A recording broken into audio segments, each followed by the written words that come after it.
Hello, YouTube.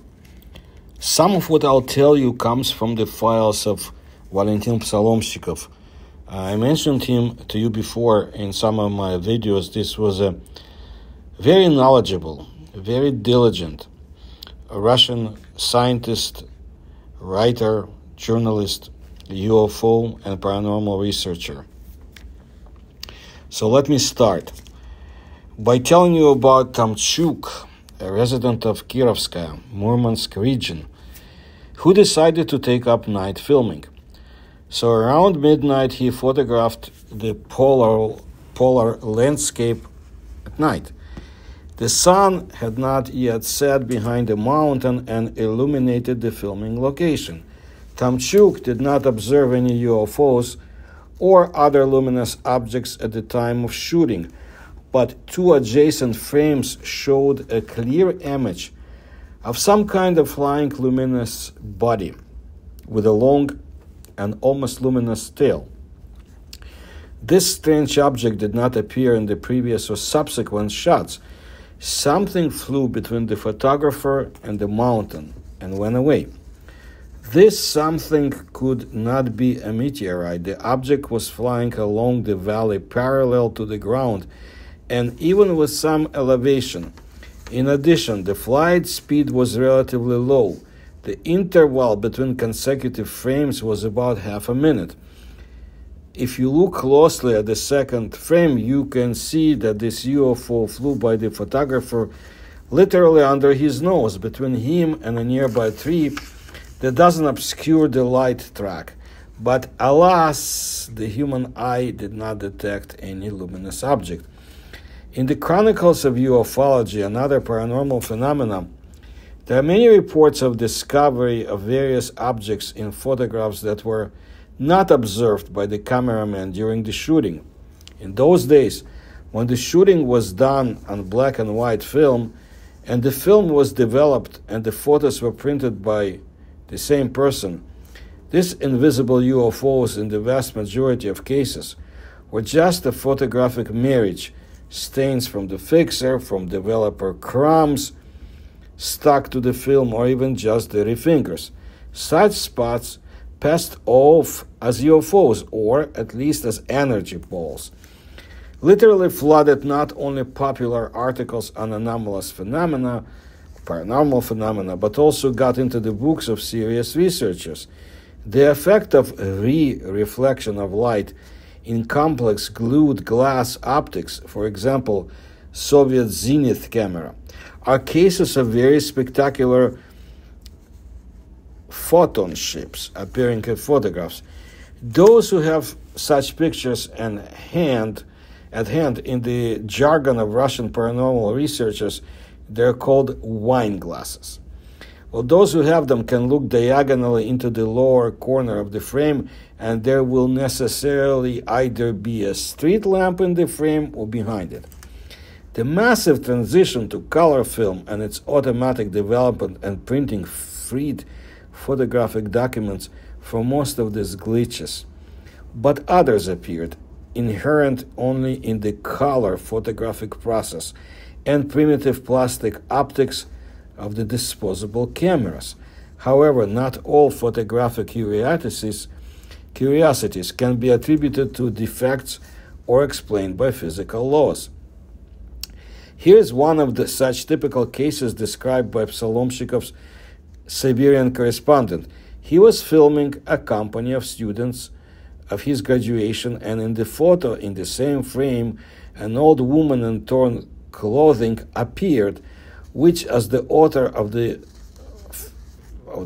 picture swears, was neither in the frame nor nearby at the time of shooting. However, there are also opposite situations. A person films an object but does not find it in the photo, or discovers something completely different from his object.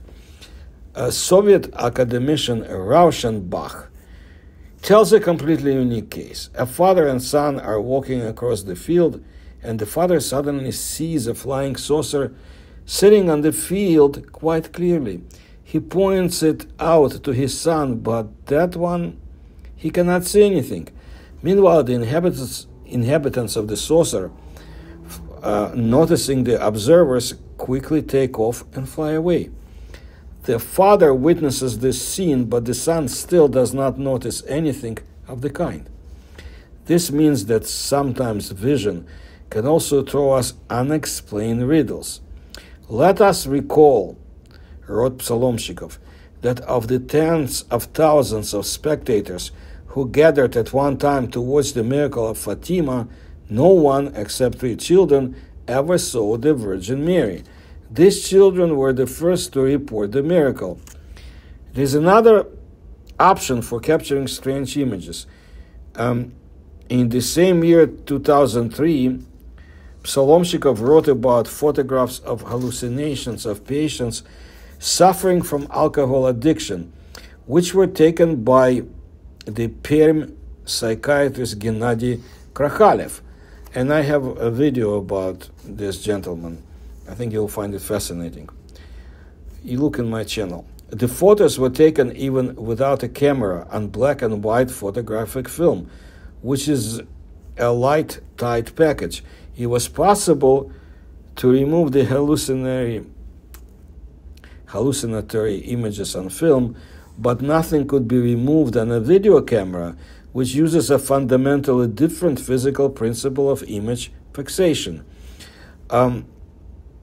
Psalomshikov also talked about unique experiments of the Voronezh geophysicist Genrikh Silanov. Now, I know Silanov since 1990 at least, and have been in correspondence with him for years. Please see my video about his work, and I'll mention later in this video about it. Here's what Psalomshikov wrote about him, about Silanov. With the help of a specially made camera with quartz optics, transparent to the ultraviolet and infrared parts of the spectrum, Silanov began to receive photographs from the past. So he took off. So he filmed a minibus that was standing in the front of the wall of the house a couple of hours ago.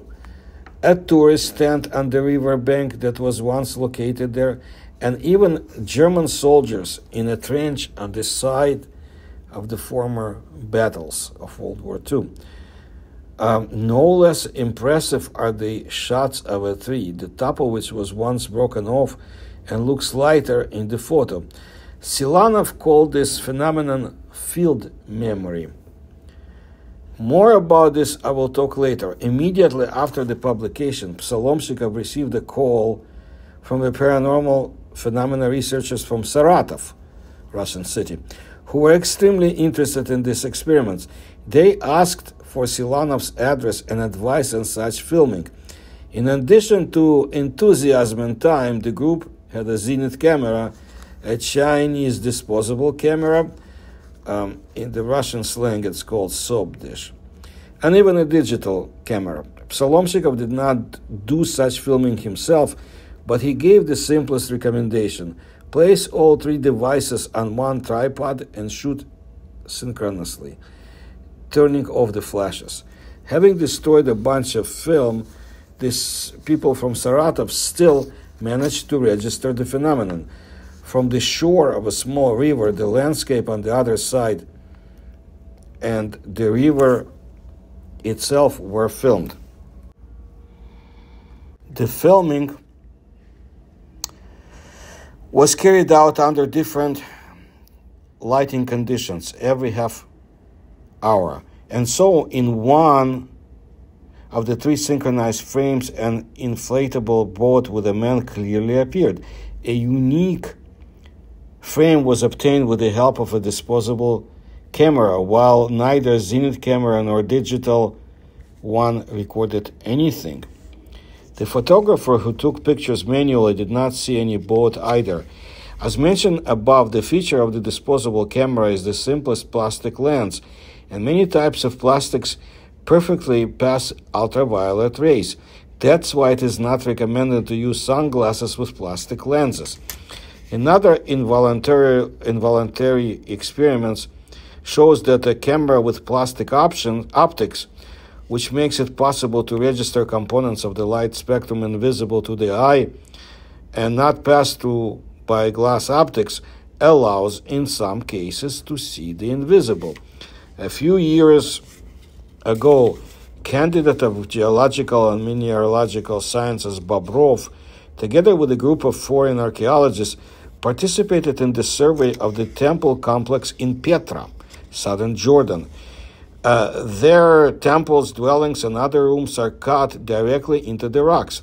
While examining one of the little studied underground structures, the researchers, lighting their way with electric lanterns, entered an underground corridor where Bobrov noticed some drawings and frescoes on the walls. He decided to try to photograph them with a standard disposable camera. He clicked the shutter, but there was no flash. He clicked it again, the same result. Deciding that there was bad contact with the battery terminals in the power compartment, he opened it, rearranged the batteries, but there was no flash. He considered these 3 frames to be spoiled. At best, they could contain the light cones of lanterns and the vague silhouettes of the people holding them. Imagine the scientist's amazement when all 3 frames turned out to be light enough. Both human figures and wall paintings were clearly distinguishable on them. It was unclear where the lighting came from, where the light, illumination. It was shadowless. It gave the impression that the walls themselves were glowing. When discussing this case with the St. Petersburg ufologist Mikhail Gerstein, it was suggested that the illumination was due to triboluminescence of the quartz-containing rocks, granite, sandstone, and etc. Psalomshikov's opinion, we are rather talking about a more universal mechanism, the so-called mechanical electrical effect, theoretical and experimental studies of which, since the 1960s, conducted by a group of employees of Professor Vorobyov from Tomsk. Its versatility lies in the fact that it manifests itself not only in quartz-containing rocks, but also in any dielectric material or any rock. At the Leningrad Hydrometeorological Institute, with the participation of Psalomshikov, the same effect was independently detected in snow and ice structures. The physical meaning of the mechanoelectric effect lies in the fact that during plastic deformation and brittle destruction of dielectrics, including rocks, light emission from ultraviolet to infrared, electromagnetic emission in the radio range, and acoustic broadband emission, including ultrasound, are recorded at a distance. In some more exotic environments, for example, deuterium-containing ones, the same effect generates gamma radiation and even neutrons. In all cases, the emission of cold electrons or weak beta radiation is also recorded. These types of emissions are captured by some living objects, plants, animals, and serve as a source of not only factual, but also predictive information for them. In the light radiation that occurs during the deformation of rocks, there is a significant shift to the near ultraviolet region, which is freely transmitted by plastic optics. Mikhail Gerstein also spoke about his own experience of observing such radiation in the visible region when visiting the Sablinsky caves. Experienced speleologists are well aware of the fact that after a fairly long adaptation of the eye in the dark for about an hour, a weak glow of the walls becomes noticeable, which, however, allows you to navigate underground passages even without a lantern. This glow is enhanced by weak tremors and even during the passage of cyclones. The connection of cyclones with micro-earthquakes has also been established for a long time. When a cyclone approaches, seismographs record an increase in the amplitude of microseisms.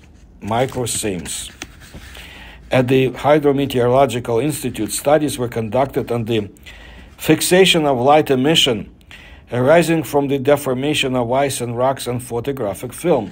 If you take a piece of quartz or granite Place a sensitive photographic film next to it and deform the stone. You can just hit it several times with a hammer. Then a flare will appear on the film. The analogy found in experiments with the so-called necrobiotic radiation, which has a biological nature and occurs at the time of death of living organisms, it's very interesting.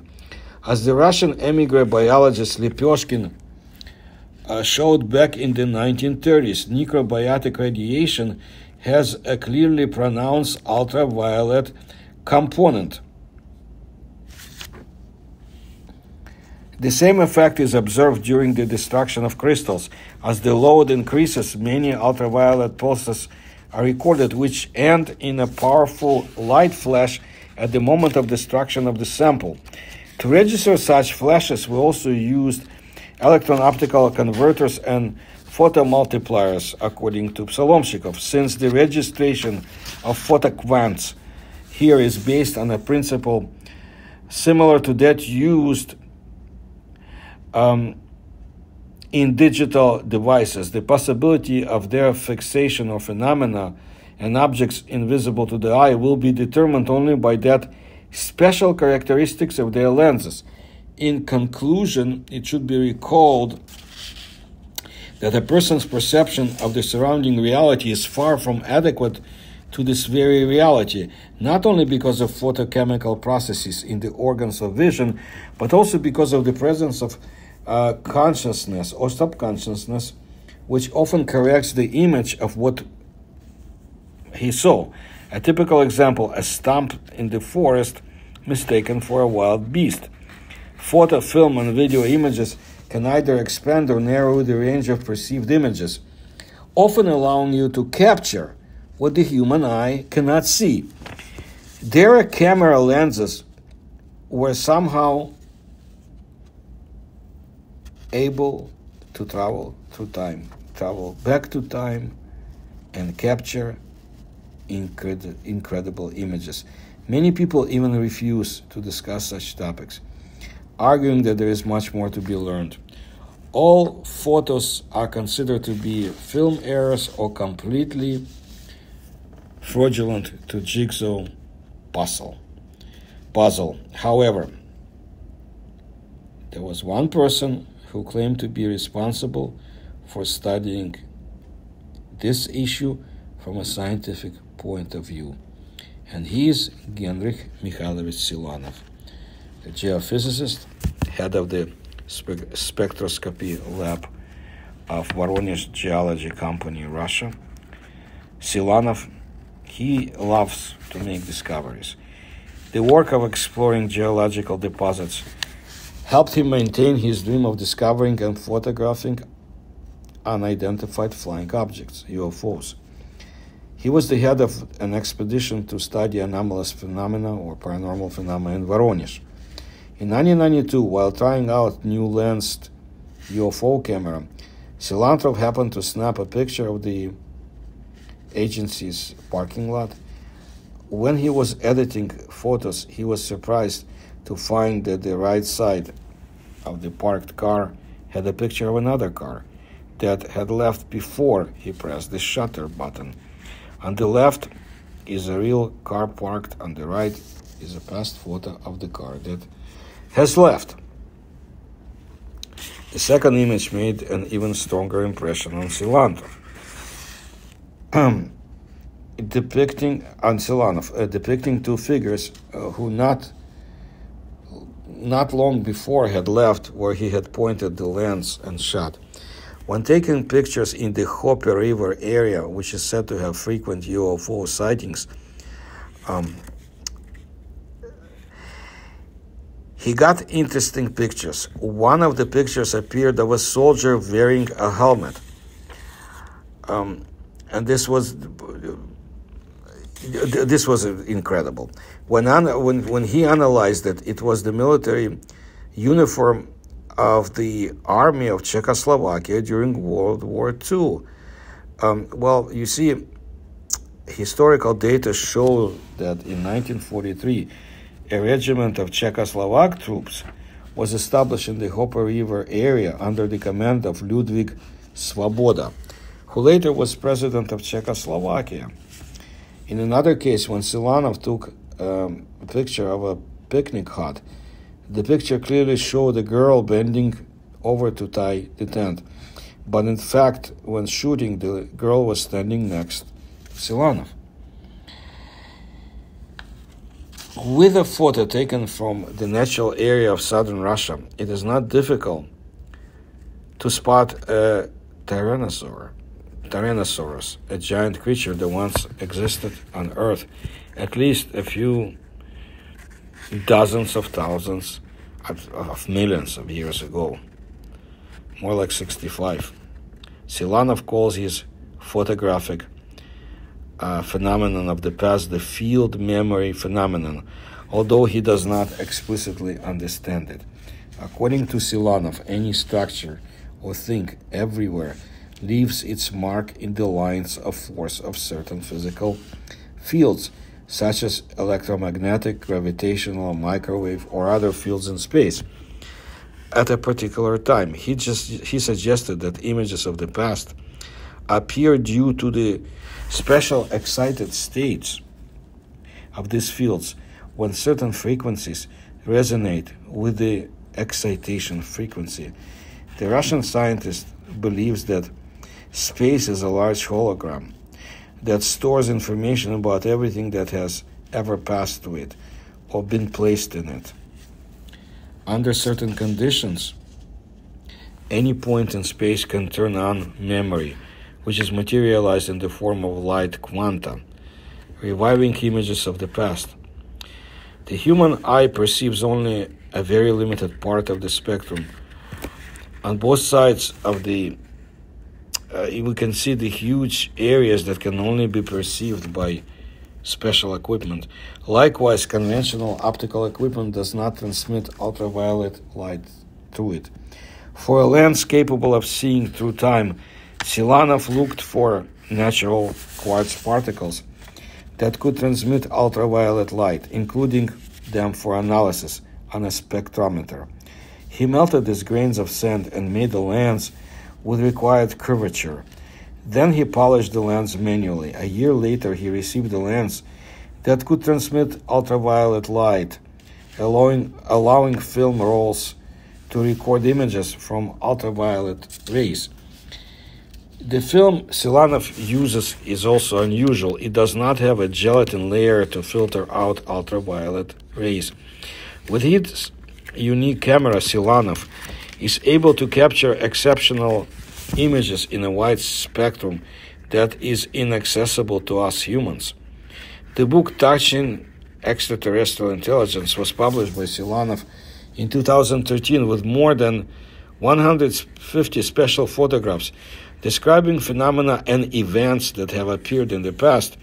The book also describes the unusual events that happened in the 20 years from 1993 to 2013 on the territory of Voronezh, as well as the amazing discoveries and traces of encounters with creatures from other worlds. One of the major limitations on Silanov's time machine is that it doesn't have a timed dial. When the shutter release button is pressed, no one knows what era the camera will capture in the past. The scientists tried to take pictures at the same location with 5 devices at the same time. Instead of 5 identical frames, multiple layers of images were obtained, from previous minute illuminated by the same sun to the sunsets of past geological epochs.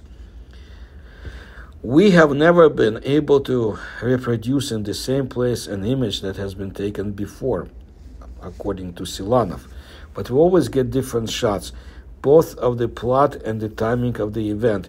This is quite understandable, for in this and other places a great deal of events have taken place, and all of them stacked up are remembered and have since been stored indefinitely, the term in the memory of the space around us. Therefore, the probability of repeating one and the same event is extremely small. The majority of images obtained with memory information do not have a temporal reference, and for this reason, Silanov and his colleagues were unable to pinpoint the exact time of the event. The only criteria by which he could guess the approximate time were clothing, utensils, hairstyles, military equipment, and other similar characteristics. Another problem is that in photographs, scenes from the past, there is often a discrepancy in the proportions and sizes of the subjects that are shown. The Russian astrophysicist Kozyrev, who lived between 1908 and 1983, and about whom I have several videos, and a lot of questions from my audience came with these videos. Well, Kozyrev suggested that there exists a special space in the space in which we exist, full of torsional energy currents carrying information about the present, past, and future. That is the flow of time matter. Streams of temporal matter are likely to be absorbed, reflected, and focused in time mirrors. Experiments with Kozyrev time mirrors show that people in mirrors can be in a special mental state and receive very real information or images from the past and future. Thus, it is possible that the memory field phenomenon mentioned by Silanov and the time matter flow mentioned by Kozyrev are similar.